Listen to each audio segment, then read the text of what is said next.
everybody out there in internet land. This is a new podcast named Apposable Thumbs. So, let me introduce the secondary host of this show. The guy who came up with this shit, too. Mr. Hello, Pluto. I am William Pluto. To my right is... Walter Titbag. And to his right is the guy who introduced this show, Lex Luthor. No, you're not fucking Lex Luthor, you bald motherfucker. Come on. I'm just bald. So, Why did you shave your hair? I know this is irrelevant, but... Because my hairline is a piece of shit. And why should I deal with that when I could just get rid of all of it? If it's not going to listen to my arbitrary demands, fuck my hairline. I'm going to get rid of all of it. So, tonight's film is Enemy. I'll let our judge, Titbag, introduce the film Enemy. As he just said, the film is Enemy. Again, for those of you that didn't quite get it, Enemy. What a piece of shit! Oh wait, I'm heading out here. Yeah. So basically, the point of our podcast is, we, as a group, play versus each other in a team as red or Blue. yes. Blue is trying to take the positive side, and red tries to take the negative side. If both of us like or dislike a movie, then we decide who gets to take the positive or negative side, blue or red, respectively, based on a thumb war. Also, if we have ties in a round, or if all of our base decisions come up to 3 versus 3, then we decide who has the best points by way of thumb war. As you can tell, we're a very impartial show here. I'm not impartial, you're impartial. I just agree that the movie was shit. So do I. In fact, our judge fell the fuck asleep during this viewing. It bored me. I gotta state that the only time that we've seen the picture is one time. It was about a month ago, so both of our opinions are going to be based upon what we don't remember. Yes, and 1/4 of what we do remember. So, to have an objective voice here, we're going to let our judge introduce the movie and who directed it and wrote it. Well, according to my notes, this movie, Enemy, one more time, Enemy, was directed by a guy named Denis Villeneuve. Villeneuve. As for the writer, you have to ask Mr. Pluto over here. It was written by a man named Yosie and the Pussycats. That's 100% accurate. The most awesome last name ever. I feel like I'm going to call the guy Volva. I wonder if he was in a Uvula. band. I feel that if he was in a band, that just kind of vindicates his last name. What was the director's name? Johann Uvula? Johann Sebastian Bach. Alright, so the 6 main rounds that red player and blue player are going to be going through are our summarization of the plot, key elements of the film, high points and low points, climax moments, the ending, and also our final thoughts on the movie. So we have an even number of rounds, as I said before, so if we have a tie, decided by thumb war. Also decided by thumb war is who is red or blue player. Blue positive, red negative. So, before we get into our discussion of the plot, we'll decide who's red or blue. Once again, I am Lex Luthor. This guy is... Oh, I'm supposed to state my shit now? Fuck yes, you are. I am Pluto, God of Thunder.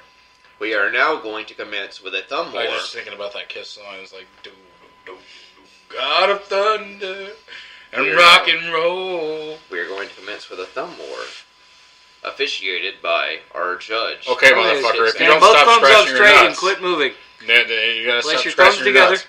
Thumb tips together. He's cheating if he lets his pinky go, right? Thumb tips together. Keep your he's hands. cheating if he lets his pinky go. 1, 2, 3, 4. I declare the thumb war, I guess. The dude cheats with his pinky, man. Just because he's let it tickling go your yet. palm. No, with the his- dude cheats. He lets his pinky go. It's like the word. Oh. 1, 2, 3. Pluto wins. The man unwraps his pinky. It's not fair, right? Am I wrong or am I right? Well, maybe he's British. He just likes to stick his pinky Yeah, out. he drinks the tea with his left funky. That's how I drink my beer. Oh. He's being all fancy and whatnot. We have terrible fucking British accents. That was just god awful. That's fucking cockney as shit. Anyhow, you get to decide. Did you just say Art Cagney? What?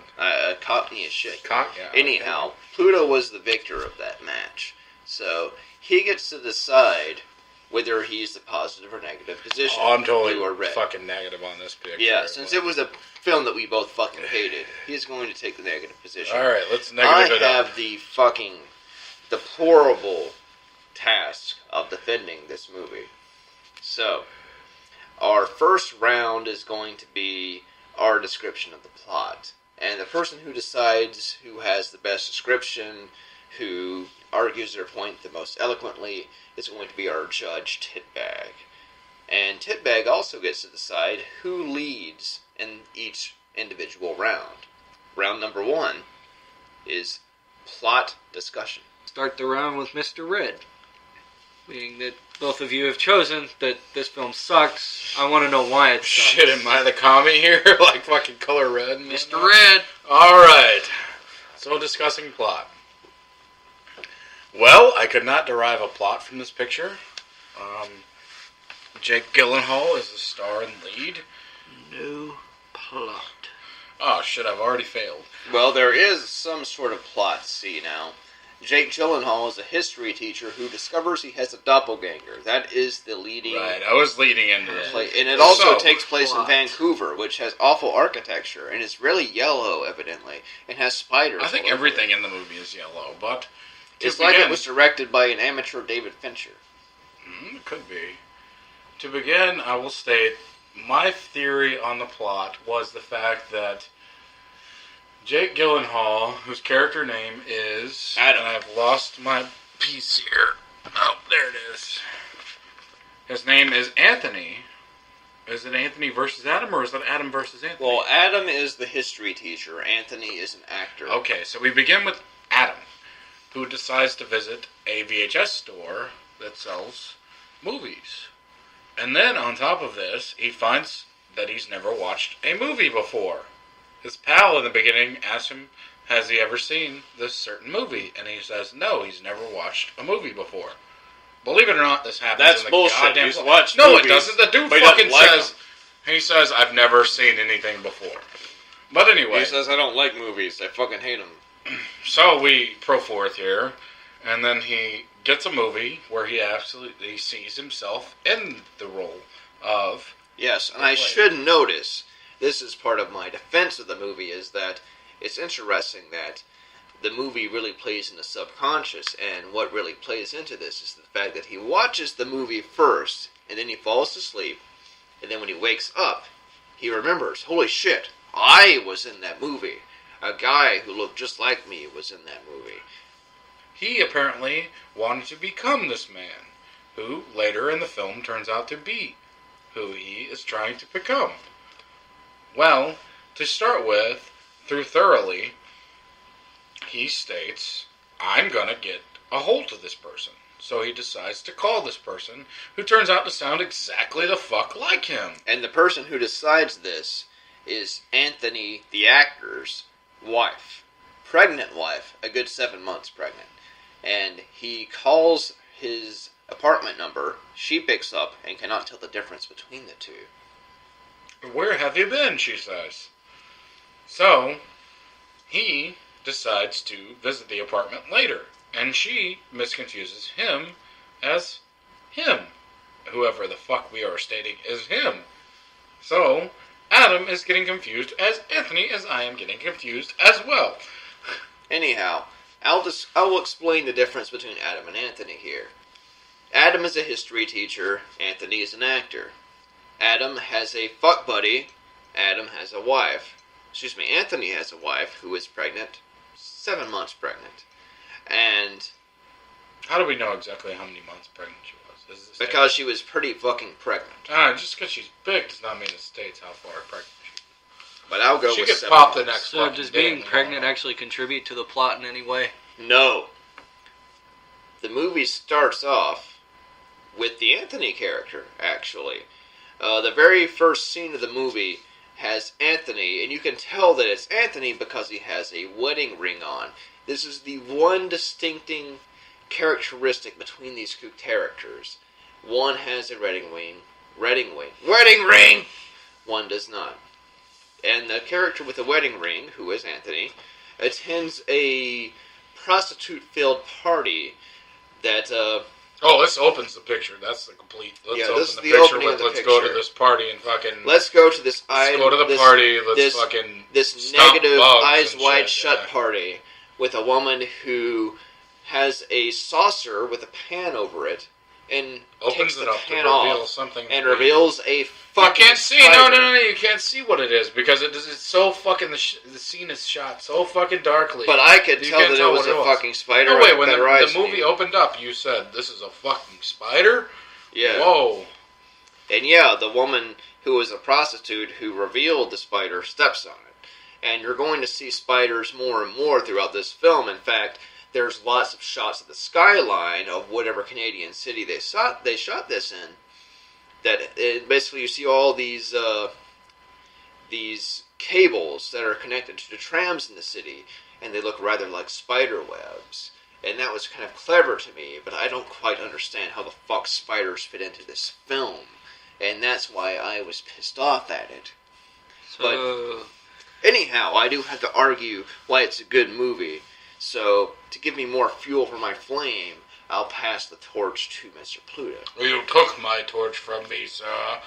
Oh, like fucking Dungeons and Dragons and shit going on right now. so do each of you have a good reason that this plot makes sense? The plot absolutely makes no sense at all, because the man meets himself, and then it reveals this little scar upon his stomach, and then they both have the exact same scar happening in the exact same spot, as if they were Sesame twins. Sesame Twins. I said that on purpose. Yeah. Siamese twins. They both... it's kind of how it's driving the plot forward to make you think, and that's the good thing about this picture, is that it totally makes you You're try not and arguing guess the good everything. part. Oh, well, I was still on plot. So give us the good part. The good portion of the film is that you don't quite know why these two are doppelgangers. In fact, it's suggested that they are, in fact, the same person.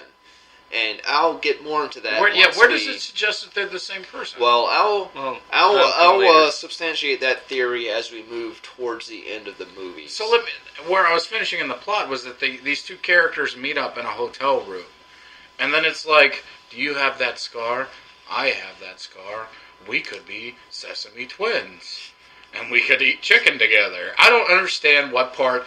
How Could they eat General Chicken? I think no, not General Tso chicken. They could eat fucking sesame chicken because that's what they were. They were supposed to be Sesame twins.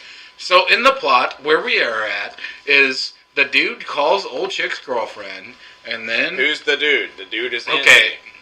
I'm not naming characters here because we're Adam one and the is a same. history teacher. Anthony is. I'm the not actor. naming characters here because we're one and the same. For some god awful reason, when we get to the end of the picture, we're one and the same.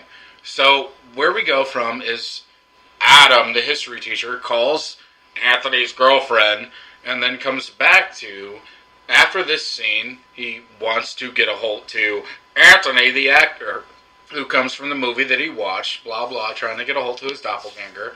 And then it comes back to, they meet up together for some god-awful reason in this scene that takes place upon In no private. reasoning. Yeah, in private. Let's meet in a weird hotel room like we're prostitutes and shit. It serves no purpose towards the driving of the plot other than to reveal a little bit of suspense coming from what is happening inside the motion picture. I just don't understand. Can you retort here in what reasoning they have to use this as a plot device to drive the picture forward here? Well, I think it's fucking stupid that they met each other in a hotel room with no one else to witness it. Because if there was someone else there to witness it, perhaps they would have noticed that, hey, maybe we're actually the same person. Because every time they interact with someone else, they're alone. Basically, Anthony at one point in the film starts stalking Adam's fuck buddy, and every interaction that Adam has with Anthony's girlfriend is alone. And eventually... Which only happens twice in the motion picture. Like, Yeah. he only sees her twice, and she gets him confused as Anthony. Yeah.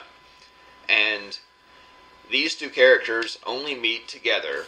The only time in the film, by the way, well, 2 times in the film they meet. And it's both times they're alone together.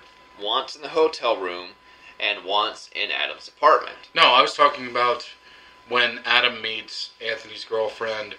Her name is Herkin or Mary. Mary is not the married girl. What's the other girl's name? Helen. Helen! Helen is Adam's fuck buddy. So, the point that I'm trying to get at is, we don't really know if they're the same person or not. And that's where I think the mystery of the film really starts to come in.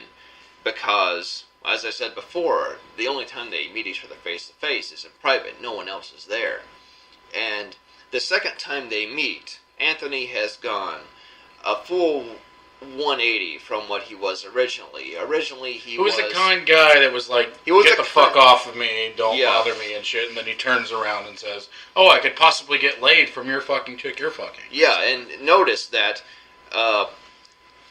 basically he decides that he's going to fuck Adam's fuck buddy. But he only decides this after he thinks that fucking Anthony has fucked his girl and shit. Well, no, actually. That's his cover. He thinks that Adam has pursued a relationship with his own wife. And that's his cover for wanting to fuck Adam's girlfriend. See, now, he doesn't really have any reason to think that. And keep in mind that he's an actor as well. Yeah, he plays very well as an actor. And, basically, he has a sexual attraction to Adam's fuck buddy. And he decides, I want to fuck this woman because I look exactly like this man. I could just pass myself off as him. The only physical difference between us is an indentation on our ring finger. And all I have to do is intimidate this character. That doesn't play off until later when they were fucking... Oh, okay, buzzed. Buzzed out, who's got the points? I feel like we're getting more into the second point. So, as judge, I've decided that Mr. Red... Pluto. Shit, yes! Winning this motherfucker! Wins the first point because there's more negative to this plot than there is positive. I feel this will be a trend. So our next point will be the key elements of the film. And the big key element is the mystery of, are these guys the same fucking guy? So the big reveal at the end of the film is, Anthony the actor goes to fuck Adam's fuck buddy, and Adam goes to fuck Anthony's wife.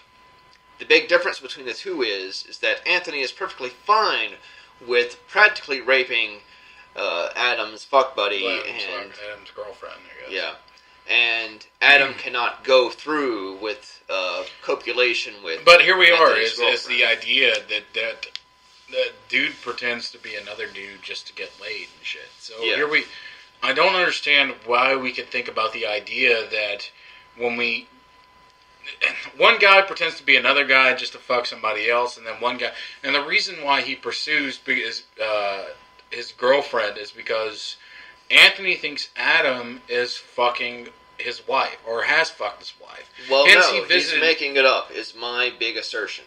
I don't know that he made it up necessarily. I think that was originally Adam's intent. Was that, if you notice... Well, see now, Anthony decides to come up with this plot after he's stalked Adam's girlfriend. Well, he's already seen her, but I think that inside Anthony's head, he believes that he's already been unvowed. Basically, he's already been fucked his relationship up because of the fact that Adam stalks old chick's girlfriend first, and then he thinks that something happened between them. That's why he gets the mentality that he can jump and be. Well, another big important factor, the big difference between Adam and Anthony is that Adam only wants to get in touch with his doppelganger, Anthony, and he accidentally gets in touch with Anthony's wife. That was incidental. It was something that happened. He didn't intend for that to happen. And sure, Anthony may think that by calling his wife that Adam was trying to continue an affair with her, nothing in the plot's really suggest that that's what was actually going on. So, Do you feel that either Anthony or Adam have certain characteristics that lead into them being separate people as opposed to being yes, one? I feel like the judge has no idea which character is which. Yes, Anthony is very clearly an evil person in comparison to Adam because he has no reservations about faking his identity to rape someone, more or less. It's not rape. It's consensual because she starts off believing Now, it's that consensual. it is. It's consensual at first because she thinks that Anthony is But then Adam. while they but are then she in realizes, coitus, while they are in coitus, that's when she decides that. Keep in mind, who are you? Someone, so it's technically yes. not rape. It's well, not someone, fucking, if someone decides, holy shit, the person who I was fucking is not who I thought it was, then yes, it basically is because the person who went into it knew that he was only achieving this. He was only getting the sex because he was masquerading as someone else. And if he were Anthony, this would probably not happen. So yes, it's coercive. It's a pretty shitty thing to do. At the same time, not rape, because she was very consensual into it. She thought that this was one character as it should be. But when That's she why figured it agreed to out, do it. she reacted as if it were. So key points here we're talking about, we've got a scene where a And she character... figured it out because he had an indentation on his ring finger from this. We have key points here that we're talking about a character who is stalking one character who winds up being another character that winds up stalking his woman, that the other character does not stalk this woman, stalks the person to begin with, and then it jumps to the character of Yes, and notice Anthony. the big difference with Adam is that he cannot go through with it. He cannot proceed with coitus with Anthony's wife. Well, this is coming. I'm talking about the key points here. Is that we're talking about? We have one character who decides to stalk the actor guy, who is Anthony. So we have one character that stalks Anthony, and then Anthony decides that he's going to stalk this man's life, Helen. who is Adam, who is Helen. Helen is the a fuck separate buddy. chicken, the fuck buddy that we see early on, who we're completely forgetting about all the shit that has happened at the beginning of this movie that introduces this movie. So we have one character that stalks an actor. We have the actor that stalks the history teacher's fuck buddy. And then we have the history teacher dropping off completely, not stalking anybody, for the actor to pursue completely stalking the woman. And then this man, who is the history teacher, Adam, gives up completely and then goes back to not stalking anybody, but normality per se, still wanting to meet the actor fellow, Anthony. So Adam and Anthony come together at the middle point to basically discuss what is happening in their existence. And that, in turn, what is happening in their existence is they look exactly alike, but they have differing personalities and differing lives. One wants to lead one life and the other wants to lead another life. I think in that moment, Adam wants to lead Anthony's life, and then Anthony wants to lead Adam's life. Yes, and the big key difference is the fuck buddy doesn't want anything to do with Anthony, but Anthony's wife wants everything to do with Adam because she accepts him into her bed. Well, this doesn't happen until the end when it comes It's to the very end of the movie. Very end of the movie right here. And after they wake up in the morning and he takes a shower, she says, "Your mother called," as if Earlier, there was no when switcheroo. Adam goes to meet his mother. Yeah, as if there were no switcheroo. Key plot point too. there, he goes to meet his own Yeah, mother. the mother is a plot point in the film, but the big thing is that she mentions the mother as if there were no switcheroo between the characters. So that suggests that they're the same fucking guy, as far as I'm concerned. Alright. Seems we've reached a standstill here. And do either of you feel that there is a good reason or bad reason that either these key elements play into each other? What I think the positive element is that at the end of the film, we learn that these guys are the same fucking guy. Basically, Anthony is the negative aspects of Adam's personality. Perhaps he's a past iteration of himself, you know.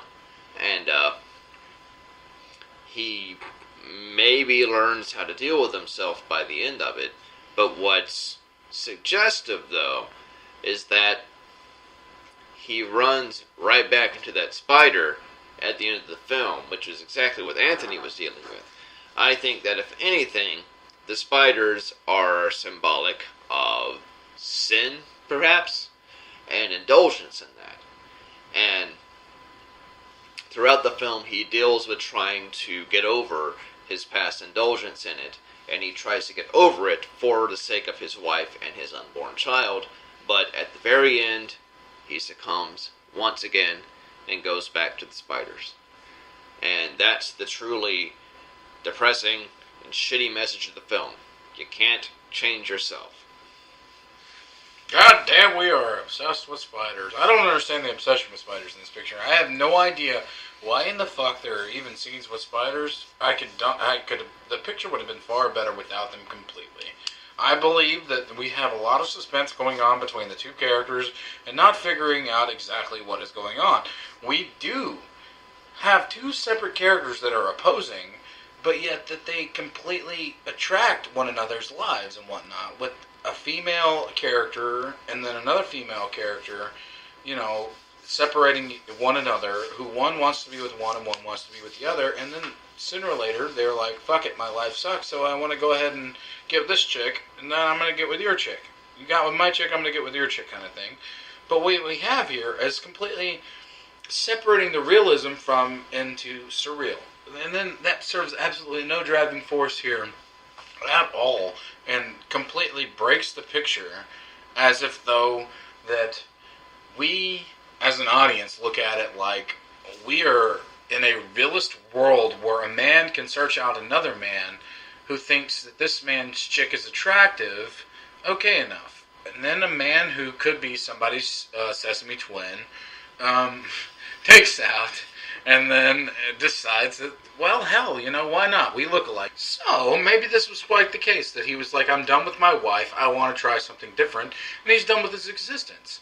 The key elements, though, is where we take the scenes between Anthony and Adam, and they meet in the hotel room, and they decide that they might have been, at once upon a time, connected. I don't know if this is subconscious or not. This is not laid out for me, and it does not have to be laid out. I can understand being forefronted into the element here that things are not exactly as they seem. Oh, well, this hasn't happened before in a movie. Yes, it has. But I don't need things laid out for me. The thing is, though, god damn, I'm getting a question marked off here. Well, the thing is, I'm sounding like a retard here, but the thing is that the plot device here is not working. Albeit, while you're watching this picture, you feel that, who am I deciding with? Who am I fucking siding with here in this movie? And I think a good thing is that you don't side with anybody. Is that you pick and choose later on in the movie who you do want to side with. So there's no protagonist, and there is no antagonist. Your point is that the fucking antagonist starts out to be Anthony, and then Adam becomes a protagonist through. But Anthony is the antagonist in general because he seems to be a dick to start with, but later on we agree with what he's doing, I guess. But you're stating that old chick Anthony decides to rape old chick, which does not actually happen in my book. It just comes out to be a sex that happens between the two that is not actually, natural, I presume, that he pretends to be someone else. Buzz. Oh, well, I'm ruined. I am broken. Alright, Judge. Lay it on us, bag. Well, neither side seemed to have a great argument whether it was good or bad. However, I have chosen that the blue side has won this argument because I have a thing for spiders. Nothing against the characters, but I just want to see this thing because I want to see this damn spider now. Alright. So the next round are our descriptions of the high points. That'll be my arguments, and the low points, which will be Red's arguments. So, who gets to go first, Judge? Well, the judge deems that blue shall go first, winning the last round. Alright, so I think the high points of the movie, Enemy, is when... That joke hasn't played out enough. Enemy! So I think the highest points of the movie is when it makes references to these spiders, actually. I think they're the most visually intriguing part of the film. I don't really give a fuck about looking at Jake Gyllenhaal's face. There's some sweet-looking tits in the movie, some pregnant tits in the movie, and they are nice to look at, but the most symbolically interesting are the spiders and the spiderweb symbology. Now, we see spiders a number of times in the film. We see it in that beginning where the prostitute... We see spiders only like 3 times in the picture. Well, the prostitute lifts the top off of the plate, and the spider's there. We see the woman with the spider head. The spider head. That's a very high point there, because we see a gigantic spider in the city of Vancouver or whatever walking around. Wherever the fuck Canada. Yeah, and we also see a spider at the end of the film when Adam goes to the room that Anthony used to go to. We also see spider webs, in a way, symbolic spider webs, in the way that the ropes are tied to the transit system in Vancouver, as well as when Anthony and Helen, the fuck buddy, are in the car driving back after they've had their unsuccessful sexual tryst, and they crash the car fatally, and the mirror is cracked, much like a spider web. I thought that those were the most visually interesting I parts talked of to the someone film. one time that stated that was like the most interesting thing he saw in the whole movie. It was not just the spiders, was that he pointed out the fact that the fucking spider web was in the glass. He was like, so spiders are playing a big part of this picture. Okay, there's spider webs in the glass. So the visualization to open up is that's what it gets our mindset flowing through as spiders. So, of course, we're going to see spider webs in the glass, which is actually not fucking laid out as spider webs. It's just a fucking web, but it's broken glass that we see as spider webs because that's the way that Verhoeven, whatever the fuck his name is, Villeneuve, Valencia, Denis says we should see it this way. The broken glass is a spider web. So what are your low points of the film, Pluto? God damn, I'm tired of looking at yellow sun. I tell you what, everything I see in this movie is yellow. It is like someone took a roll of film and pissed on it. I hated that shit. I hated looking at yellow the whole movie. Now, you could argue that the idea that everything that happens in real time is not yellow. Everything that happens in real time is quite well lit naturalistically. And yes, I have lived in some places where tungsten light looks yellow. But god damn it, we have color correct for that, and we also set up lights for that. This is a terrible fucking idea. It's basically like they shot the entire picture in one sentence. Cough on myself, my balls are missing. We shot the whole picture in itself, and decided to color correct it and make it look yellow. I don't understand this. I have no reasoning of why the picture would look yellow other than the man pissed on himself and said, this is a pretty color. No, it is a piece of shit. It is completely obligatory for no purpose. Now, how can a piece of shit be a pissed on film reel? It is a piece of shit. I was considering the film a piece of shit itself because that's my argument. The low points that I am stating is the fact that the fucking film is yellow tone throughout everything. Everything is color corrected. This serves no purpose in the drive of the motion picture. Now, if we had shot this like old man Valencia, Villeneuve is actually his name, Denis Villeneuve, had shot the motion picture straightforward and naturalistic tones. Pabst Blue Ribbon is the greatest beer ever. Anyone get that joke?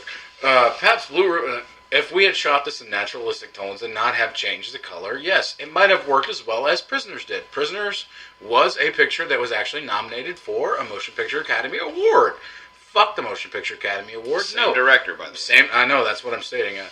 The idea that I'm getting at is that there is no reason for the movie to be yellow. I do not see a single plot point where this serves any fucking purpose artistically. Now, it was like the man was looking at his product and stating, well, why don't we make everything a little bit different than everything else? Yes, Let's make it look more like David Fincher's movies. Yes, this picture is very different from what everything people have seen in 2013. But the color scheme does not work for me. Because David Fincher didn't release a film in 2013. No, we should just Fincher it up here. Fincher and Osmond. fucking no purpose for the drive of the plot. Serves no purpose. That's my lowest point. Also, another low point is that Jake Gyllenhaal's acting is not very good in the picture. Some could argue that, yes, this is very well acted, but I think that the script was very non-response here. Basically, what we have seen from the script was, there's a plot, okay, there's a few lines of dialogue, okay, and only a few good monologues that can only draw out something from a character. Well, the man punches a fucking mirror, which happens in another picture we've all seen before. Yes, Donnie Darko I'm speaking of. The man pokes a knife into the mirror and the mirror breaks. Shit, I've seen Jake Gyllenhaal do this before. I don't care. I've seen it. I don't want to watch it again in a new art piece. All right. Great plot point. Tip bag. Well, I'm still on my argument here. Really? What are the low points? Because the goddamn movie sucks, so I got plenty of low points here. Low points is the female actresses are not vitalized here. They could have been used very, very well to drive the plot. Maybe in some kind of sequence where they actually do meet in the movie. Am I wrong or am I right? They do not meet face to face. They do not meet. They could have met face to face and played out. Now, I remember a scene where the wife goes to meet Adam at his job. Well, why is she doing this if this is supposed to be some type of secret happening?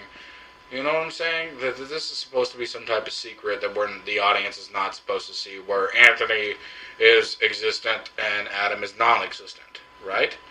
It's a subconscious thing of Anthony. No, sir. She goes and meets him at his job. So this also plays into the relevance that Adam actually exists. It is not a subconscious picture. All right. What do you think, Ted Bags?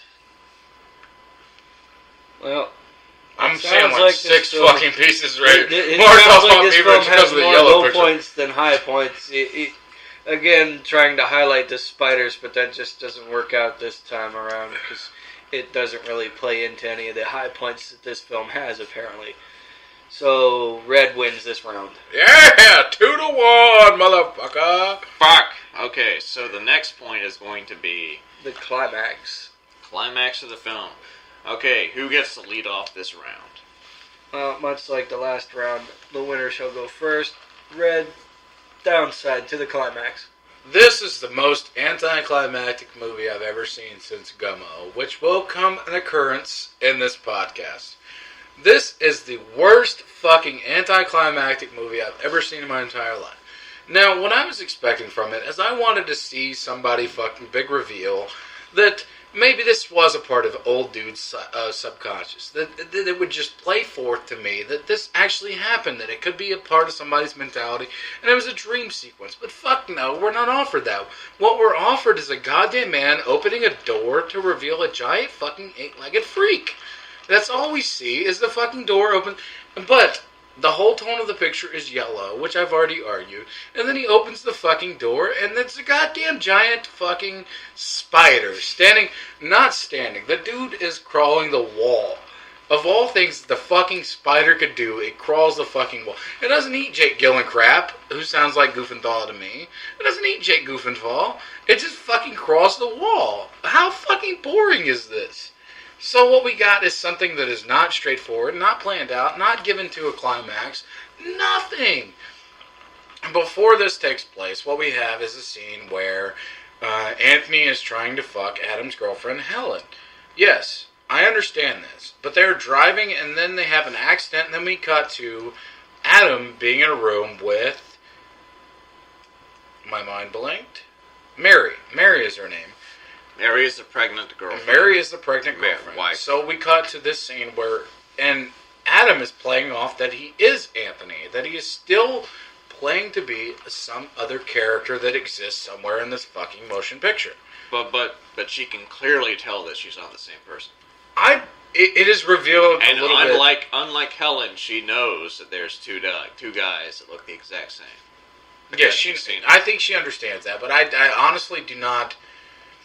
I don't see where this plays a role in the aspect. She gives off that she is no, because there's a pan in the middle of the ending, the climax sequence in the third act here towards the end, where it reveals that he's not wearing a wedding ring and shit, and then it fucking shows her, and then she's all like, kind of debates it shit, whether or not that is actually Anthony and whatnot, but it's not.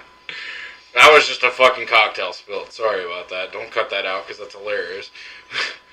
That was me coming all over my face. God damn it, he's giving points to Jeremy. Oh, I said it really. He's giving points to Lex Lothar. Yeah. Let me cut back to where I was. So, the reveal is not that she figures it out. I think she does because she's already met the Adam character earlier on in the plot. It's the first fucking act where she meets fucking Adam. So it makes no sense that he, but here's the big goddamn climax. Here's the ending of this picture before we poof roll credits. Somebody was like, I want to see a giant spider, poof roll credits. It sounds like Harvey Weinstein was involved in this somewhere where he was like, fucking, let's reveal the Superman 8 plot here and we're going to come all over ourselves and we're going to CGI a spider this motherfucker. Yes, spiders have played a sequential role here. A sequential role? A substantial role here. There you go. Let me cut that in. Yes, spiders have played a substantial role here where they've been throughout the movie, but this is not where I need this picture to end. It's with a goddamn giant fucking 8-legged freak walking upon a wall. I don't understand what that's supposed to say to me at the end of this movie. It has not opened anything up for me. At all. Okay. Mr. Blue. So what I think the climax, the build-up of the film is, and I think you described the ending instead, is that the big climax is basically the difference between Adam and Anthony going through with these trysts of theirs. Anthony, who was more of the evil twin, if you could say as much, tries to pursue sex with Helen. And when they're in the middle of coitus, she discovers that this isn't the person who I signed on to have sex with, so fuck you. I'm going to fucking punch the shit out of you and say fuck you. Get me the fuck out of here because I'm not having sex with the person who I wanted to have sex with. And Adam, on the other hand... Yeah, it's kind of weird that she subsequates herself into fucking agreeing to go on this excursion with the dude and shit. Yeah, I'm surprised she didn't... Yeah, she was like, let's go on vacation. Well, she didn't know originally that that was the guy. But basically, I'm surprised that after she realized that when she was having sex with Anthony, when she thought that he was Adam, that she didn't just call a fucking cab and get the fuck away from the guy. Instead, she hitches a ride with Anthony and goes to the next town where she lives, and that's where they have their fatal accident. Right. And Adam, on the other hand, he, in the climax, is trying to sneak in on Helen, the pregnant wife, but can't do it. That's the big difference between the two. And the reason why I would imagine that's really the case is because that's who his wife really is. Perhaps Helen was a former lover, something like that. That's why when she dies, he doesn't give a fuck, And I don't have much else to back up why the climax is interesting, but that's the two big differences between these two characters. How interesting would it have been if they had showed up at the hotel that Adam and Anthony had met at, in the same room and shit? Yeah. I mean, honestly, that would have been a much more interesting plot point when that would have been a little bit of... They could have met in room 14208 or something. I don't fucking remember. 1408. 1408. I don't remember that. They could have met in 1408. I don't remember exactly what the room and shit was, but that could have been cool if it showed the same drapes and shit, and the ambiance was a little bit of the same. And but they didn't do that. They didn't. How interesting would it have been to drive the plot if they had done that, though? If fucking Anthony had met Helen in the same room that he had met Adam in. It would have been a little bit more interesting. It would have just so much given it a little bit more drive there, in my opinion. Buzz. Oh shit, man, cut off. Bumblebees. I feel neither side actually had a strong argument. No, I got more fucking argument. I got more climax from blue than I did red, but red gave more disillusion to what was actually happening than blue did.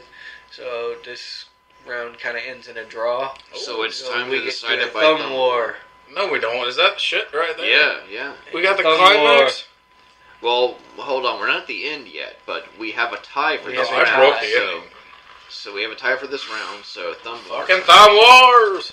Jeremy Apposable. should use the other hand. Do not let your fucking pinky go, you pussy. Come on. Yeah. Alright. Grip your Thumb pinky. war has begun. 1, 2, 3, 4. Oh, boy, you're fucking. 1, 2, 3.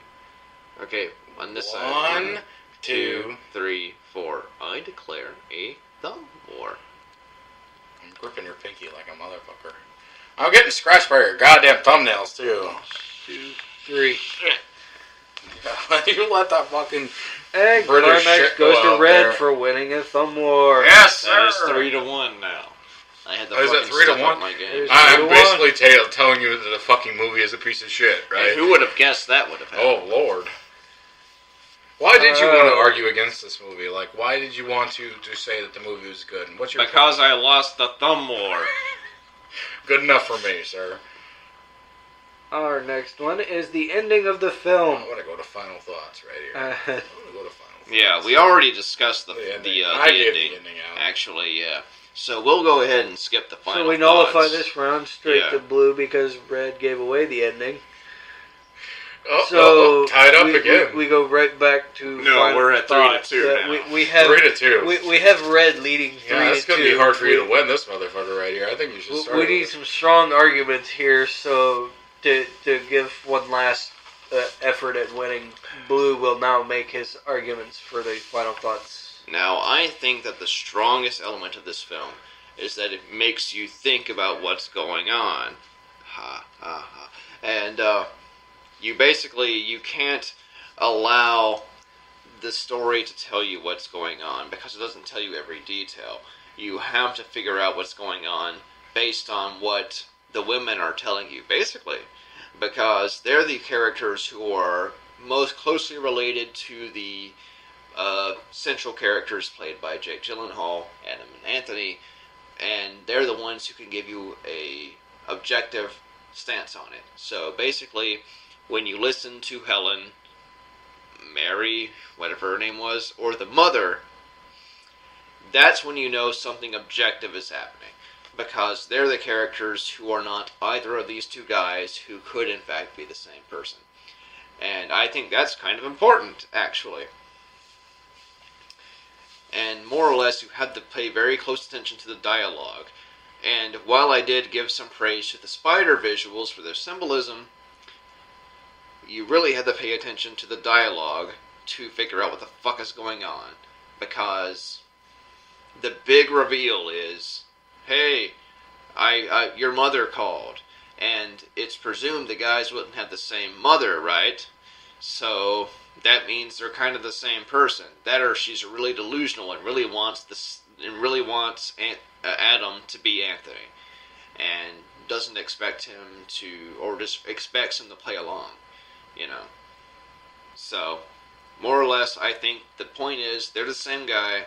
They merge into the same person by the end, and the They're wife plays xenomorphing along. here. They're fucking, Yeah, metamorphing. yeah. So that's the point of the movie. What the fuck was that TV show that used to be? What was it? Xenomorphs? Xenomorphs. It was the Xenomorphs was the name of the show? Yeah. For what? The fucking, they turned into animals and whatnot? No, that's Animorph. Animorphs. When they was So actually Xenomorph is the villains from Aliens. From Aliens. okay, Xenomorphs. Yeah, the ones that are crawling upright and diving at you with the little spitting acid type deal. My Off counter, topic. my counter here is that, god damn it, what the fuck are we doing from the start to end here? I don't understand why the fuck we need the aspects of revealing that this man is at some weird, eyes wide shut, Kubrickian, sexual spider escapade, and then we have a big-titted spider later coming on, and then we end on a spider. This makes no sense at all. So it serves no purpose. The spoiler. Did you cool about the spoiler? That's going to be in our next show, sir, because I really feel like discussing that movie. So what we have here is a fucking plot device that does not drive necessarily anything at all. It does not serve any purpose throughout. My other fucking ending thoughts here is that Jake Gyllenhaal, Jake Gyllenhaal. Goofenthal could have taken it up to a next level. He just did not. It was like he read the script and was like, okay, this sounds as confusing as fucking Donnie Darko. I think I'm going to do it. But he did not take it up another notch. It was not actor to actor. It was not actor versus actor. And the thing that you have here is that when you play against each other and you're playing the same character, well, not necessarily the same character, but you're playing opposing characters here, and you're playing two separate dialogues of somebody that you're supposed to be inside one character, which is his subconscious, quote unquote, that he didn't break it up another level until there was one scene that seemed to me had to be added in post, that they thought that he could have drove it in another force with a scene that did not happen, that was not supposed to happen in the actual movie, which was the scene in front of the mirror. God forbid, let's shoot Jake Gyllenhaal, Goofenthal, in front of a fucking mirror. Have we seen this before? Yes, so we've copied here. Albeit the picture is a piece of art. Yes, it is a piece of art cinema that drags on and drags on and drags on the idea that we are not supposed to know exactly what's going on. Great plot device. Great plot forward. But we've seen the things that have happened before inside this movie amidst the fucking artsy fucking spider scenes. The spider scenes serve no purpose. The yellow tone, I will argue that this is what ended the movie for me. That completely subjectified everything that I wanted to see and broke it apart into something that I hated. Absolutely hated, because it was yellow tone. We got spiders randomly that serve no plot device drive here. And then we got Jake Gyllenhaal not stepping it up a notch, which he could totally have done because we've seen him do it before in other pictures. He repeated himself. Very much so. You have characters repeating themselves. Or we have actors repeating themselves. Let me restart. We have actors repeating themselves that we don't necessarily need to see. That's pointless. Buzz. Yeah, it was pretty fucking extensiary there. Yeah. Well, given the... Goddamn, who's gonna win this motherfucker? It sounds like this film just outright blows. Like, I mean... Yeah, it does blow. You fucking fell asleep during it. I'm kind of glad I fell asleep. Spiders, I feel like the film could last 30 seconds. Just fill it full of spiders and that's it. Just don't worry about all the rest of it. Mr. Gyllenhaal here needs that, what is it, that Dagger of Time from that Prince of Persia film he was in. This sounds just like that. It sucks ass. He needs to reset and have never done it in the first place. Final thoughts goes to Red. Red. Yes! Woo! This film blows. Never spend money on it. Never rent it. Never see it. I can object even that. I can be opposable here because I would even say spend $1, not watch the whole entire thing. Just flip through to the naked boobies. That's all I gotta say. Apparently there is a giant tittied spider in this film. Get to that point and then you'll just be okay. Just Google giant titty spider. You only have to get through 30 minutes for giant titty spider. I wouldn't just Google giant titty spider. Don't even bother. Don't even bother looking Enemy because you'll probably wind up with one of those Denzel Washington films. That's the end of our podcast for the day. What are you doing? I was looking at how much time we spent. Holy shit!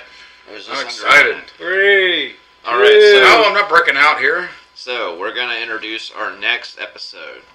So, this is going to be a movie that we're both going to be kind of hard to oppose here because I've seen it 3 times and you've only seen it how many I've seen it twice. Twice. Now, thing is, though, old Titbag here has seen it once, and he's actually going to be one of our participants in Red Player, Blue Player, and I'm going to be the judge, Mr. Lex Luthor.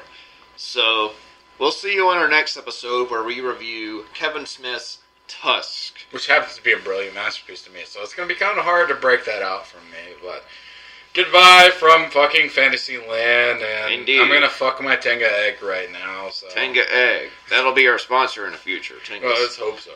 Alright. Later. Opposable Thumbs, signing out. Say your tit bag out. Tit bag, signing off. Woo! Apollo 13, Apollo 13. Jaws, Jaws, Jaws.